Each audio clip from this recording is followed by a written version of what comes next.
Hi guys, this is Lizzie from The Balanced Build, and today I kind of want to talk about motivation. I get this question a lot, how I stay motivated to work out and to engage in movement while, I'm still recovering from an injury and while I experience chronic pain and with all the setbacks that kind of have come with that. So I forgot my tripod, but we are at a park bench. I found a park bench, so we're just gonna sit here and we'll just sit here until my arm gets tired. But I just started thinking about this whole concept of motivation and why I just kind of wonder why we place so much, like we hinge so much on that word and that idea when really I personally see it as just like a bonus. I was kind of thinking about how often I did not, still sometimes I just don't feel like doing anything. But that's gotten less and less as I've made more habits. I made it kind of like, it just started with like these small choices in the beginning, and I had to, right? So it was just like I did these small choices to do my physical therapy exercises. And then I started kind of building on that. And I just ultimately feel like if we can kind of create these small habits, like you don't have to go change your life. And I feel like that's one of the things that we tend to want to do is we get this little bit of motivation and then we ride that for a week, a month. And then as soon as that's gone, sometimes we just want to like pitch the whole thing. And the problem with that is it kind of creates that whole cycle. Whereas if from the starting point, from the word go, the intention is just to kind of build these healthy habits and to just kind of make a habit of choosing yourself and choosing to do the things that will get you closer to what it is that you want. And that kind of creates its own momentum and it kind of retrains you or your mind to do the things that you need to do to get where you want to be. There's more people. The trail has been very busy today. We might have to take this elsewhere. These small changes can be literally anything. It could be, I've got 10 minutes. I'm going to go for a quick walk. It could be, you know what? I could probably use a little extra water in my life. I'm going to increase my water uptake to an extra glass.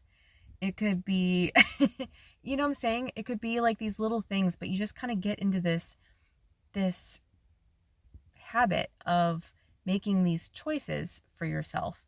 And it does something to your head. It really does. Like it makes you just like, okay, I can do this. I've got it. We can just do these little things. It could be 10 minutes dancing around your living room in your underwear.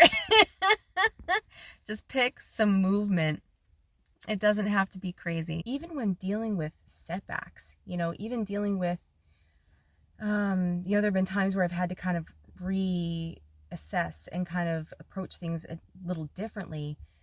It's okay. Like those things, it's all just part of the deal, and setbacks are part of everything. But being in the habit of choosing what I need to do to meet my goal that's the best. When you do have setbacks, there are like little ways you can pick yourself back up without really relying on this motivation or this emotion or this wherever it's coming from.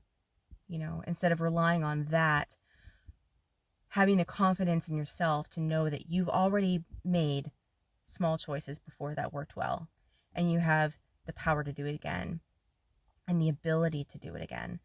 And I think that building that confidence to me, that's where real motivation, if you're going to call it that, lies. Now that I know that I can kind of set myself up for success, if that makes sense, like I've done it before, and now that I can do it again. And I can do it because I've intentionally proven to myself that I can do even small things But those small things do add up, and they do snowball if you let them. If you really embrace the process and trust the process and trust yourself, you know?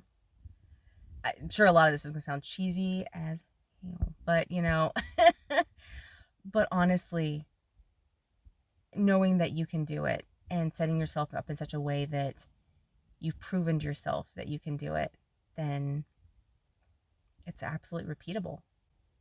Even circumstances may be different, but you're still you, and you've already done the initial foundational work to crush it.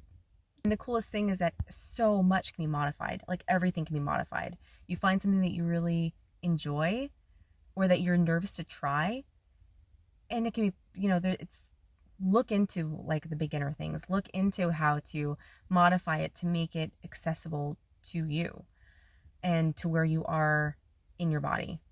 And it's pretty fun, man. It's great. It's so cool to really connect with your body on this like holy, like this different way to move in a way that that you don't think that you can, or that you don't envision yourself as being able to do. So exploring to me is like, and staying curious is like one of my favorite things. And it just kind of like resparks. It just kind of reignites this passion to try it and to try new things, and like, oh man, this is so cool. And if you're not looking to stick with a program right now, if right now you're just trying to get your footing, it's a great time to do it. Being a beginner is the best because you can just play around, and whatever you're doing, you are adding things in or moving in a way that you haven't before. And it's going to add to your life. It's going to add to your strength. It's going to show your body that you can move in these ways. It's going to show your mind that you can move in these like ways that you didn't think was possible. Basically, just enjoy the process of like finding things that you enjoy. Enjoy the process of connecting with your body and really seeing where the strengths are and seeing what you can improve on and see how you can make that happen. Just exploring, being curious, and getting that connection in there while making the small choice. And maybe you do like one thing outside of your comfort zone once a week or two, whatever it is. It's your life. You structure it. You're in charge, but just start small. If in the past going whole ham has not worked for you, I know there have been times where I've fallen on my face, bit off way more than I could chew, and ultimately it made me feel like a failure, and it made me just feel crushed and bad about myself and bad about my body. But that's not necessary. We start with like a baseline, just a baseline that you can be happy and celebrate with. And anything in addition to that, anything you do in addition to that will be a bonus and that much more for you to be proud of yourself for. So if you can kind of get to that place, it's a pretty great one. And so that's how I deal with it. That's how I deal with like the issue of chronic pain. That's how I deal with the issue of limited mobility. And that's how I deal with just having certain limitations, is enjoying what I can do and exploring what else I can add to the basket add to the list. And that is great. It adds to the spice of life, it keeps things spicy. It keeps things interesting. I can do all these different things, and I'm still getting stronger. I'm still progressing. I'm still doing it. As long as it challenges you, it changes you. And it's real. It's great. And I don't know. I hope that kind of like helps in some way.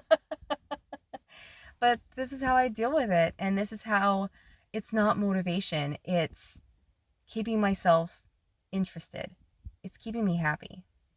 And it's keeping me confident.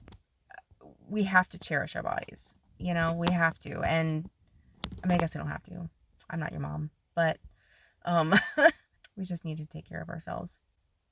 That's all we got. And even in the times when it's hard, just find a baseline. Just find some way to be proud of yourself for taking care of yourself. I think that actually counts for quite a bit. I think it counts for more than we think. I mean, I think that everything you have is within you, really. You know, the strength is in there. You just got to tap it. The willpower is in there. It's just tapping into it and holding on to it and chipping away at whatever makes it hard to stay consistent. Anyway, I think about a lot of random things. So another random one. So anyway, I want to make this a series. This was actually just super quick. I was walking in the woods and I really started thinking about why the word motivation bothers me so much. Because I think that that's not completely accurate. I think that there's so much more that goes into it. So, but I've had a lot of different like mindset shifts and a lot of different things that I've kind of concentrated on and chipped away at. And I want to share them with you in case that's helpful, because I don't know, sometimes when you're trying to either come back from injury or you're just trying to change your life for the better, it can be such a struggle. And you're not alone. It's hard. It's hard. So, um, anyway, if you like this, if you found that helpful, like, subscribe, ring the bell. Thank you so much for watching. And if you have anything that you want to add or anything that you want me to elaborate on, comment below. I love it. I think that so much is just in the mind, and it's all in the mind, right? Not all, but you know what I'm saying. You know what I'm saying. Take care, you guys, and happy training.